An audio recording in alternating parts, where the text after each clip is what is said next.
Hi, today we're going to explore how to use Mentimeter.com. So Mentimeter.com is exactly as it's spelled up here in the search bar. And when you go to Mentimeter.com, you can create your own account. I've already pre-made mine.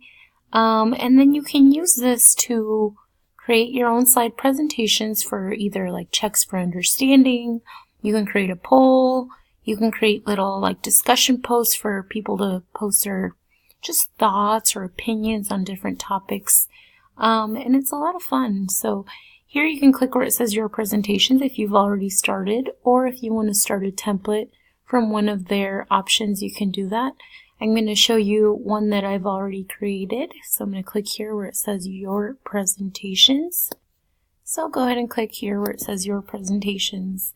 And I'm into their home screen or their dashboard screen, if you will. And here you can see some of the presentations that I've created this month and the month before. Here on the left hand side, it will take you to this main page, your presentations. Inspiration, you can find some different templates that Mentimeter has already created. I'm going to click here and just so you can take a look. It says reactions and icebreaker, maybe what did your audience think? This is a fun one, which kitten is the cutest. If you want to add a little break, you can do different types of polls, icebreakers. You can create some matrices and graphs.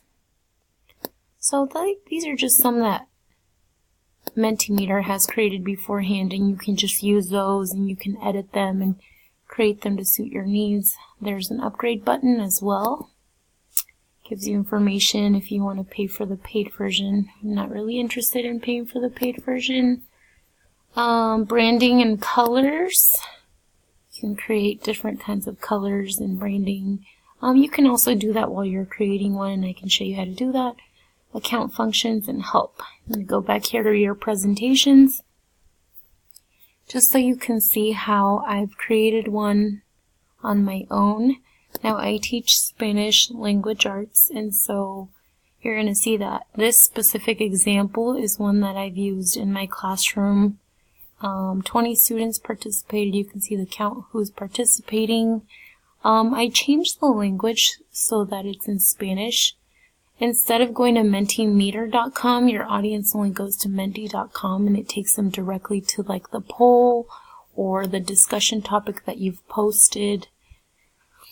So going over here, you can click on where it says type. It gives you different options: multiple choice, image choice, word cloud.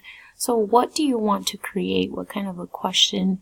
There are a couple here that you can't use, or just one. I think quick form, you can't use that. That's with the paid version. You can create a quiz. You can create a slide at the beginning. You can add in an image. This is just one that I created. I wanted to do the open-ended one. I'm going to go here. So once you click on what kind of question you want, click over here where it says content. You can type in your question, just about any question that you want. Result layout.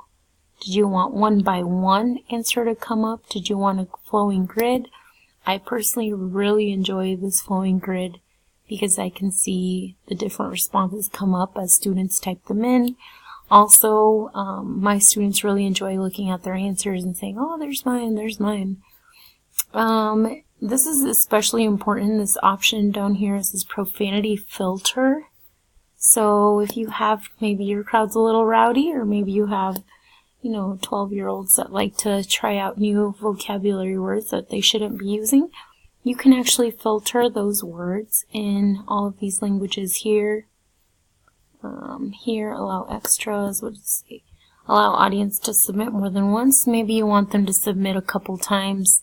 You can definitely allow them to do that. So over here in customize, you can show the image, close voting. Maybe you want them to stop after a certain amount.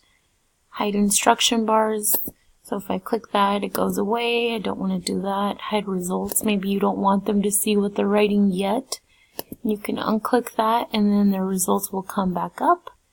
This is available during the upgrade version. Down here you can add different background images, colors, but you can also do that even if you are not paying for it, and I'll show you quickly how to do that. So quickly, I just extended my screen a little bit. I'm going to click over here where it says themes.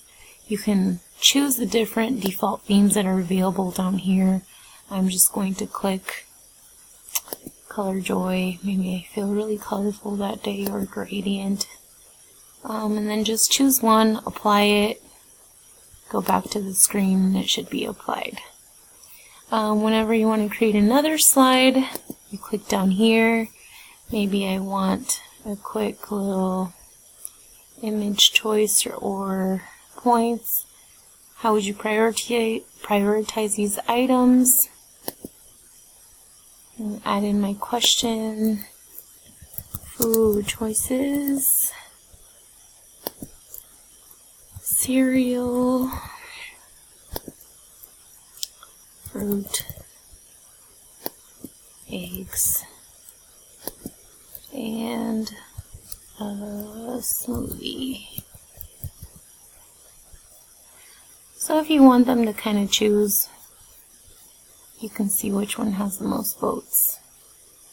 So that is basically Mentimeter in a nutshell. I hope you enjoy this website, and I hope you get to use this.